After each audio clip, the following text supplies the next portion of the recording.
Hi, good morning. It's me, Teacher Zheng. Welcome to an artist studio where we talk about works of the students.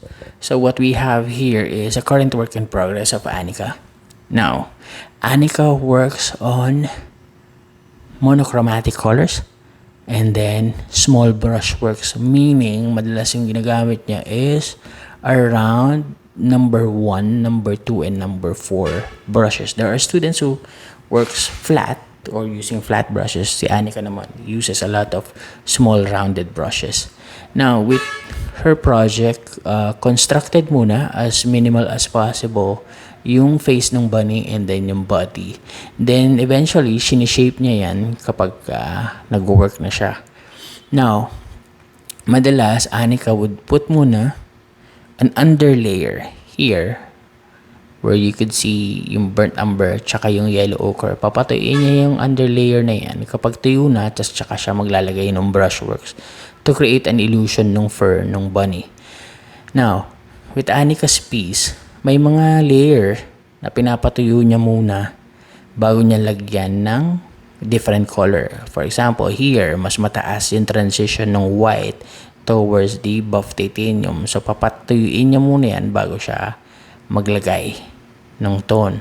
May mga transitions naman si Anika na kailangan niyang maglagay ng wet on wet or habang basa pa yung darker color para mag-muted lang yung tone. Like for example here, where the burnt umber suddenly mixed with a buff titanium and a little bit of yellow ochre para mag-muted yung tones niya because she just wants lang a little bit of transition towards the cheek of ng bunny, especially here sa undertones niya with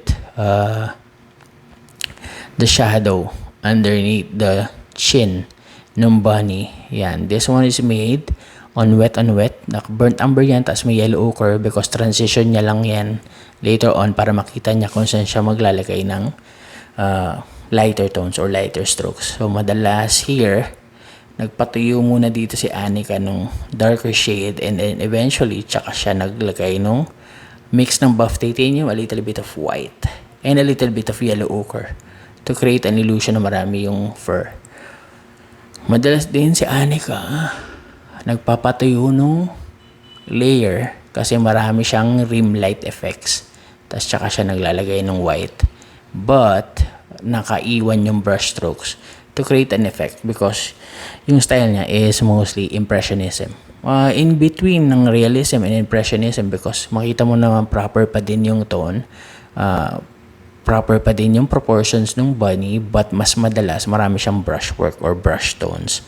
So si Anika kasi hindi siya talaga mahilig dun sa mga ganitong brush na flat. Nahihirapan kasi siya to create or to see yung painting niya kung malalaki or malalapad yung paintbrush. So, she prefers using small brushes. Now, with students, meron talagang students na mas gusto yung malalaking brush. Meron talagang students na gusto yung maliliit na brush. You just have to guide the student or guide the child on which one he or she is comfortable using. Tapos, kung nahanap na kung saan sila comfortable, let them use it. Now, you also need to explain na mas matagal matatapos yung project. Like for example, with Anika. 2 weeks siya nag-work dito because maliliit nga yung paintbrush niya. So, dahan-dahan. Mas marami yung time na makukonsume niya.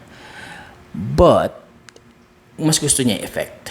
So, with students naman who prepare flat brushes, I always said na mas mabilis mo yan na matatapos because mas malaki yung coverage. But there are going to be a lot of mistakes, not naman mistakes or challenges that you will face because hindi mo makuha yung brush stroke na gusto mo because malapad nga masyado yung paintbrush. So you just need to explain the difference between two brushes. So with Anika, hindi pa tapos. Marami pa siyang ipuput down na layer.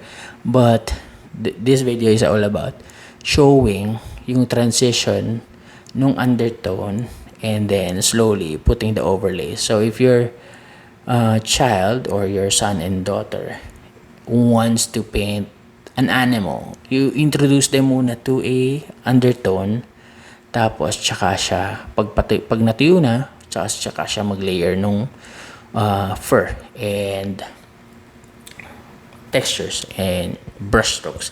Kasi napapadalas kapag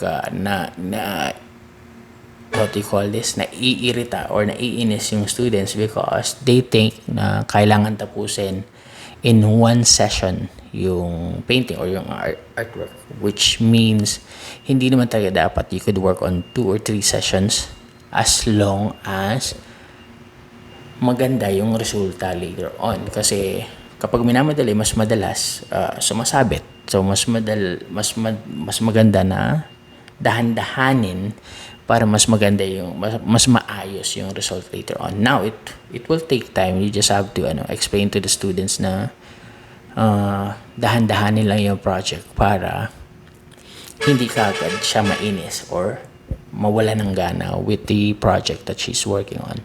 So Anika will come in later and probably work on several areas again, and then next week I'll show another video of another student. Then kapag may progress na kay Anika, we'll show it again.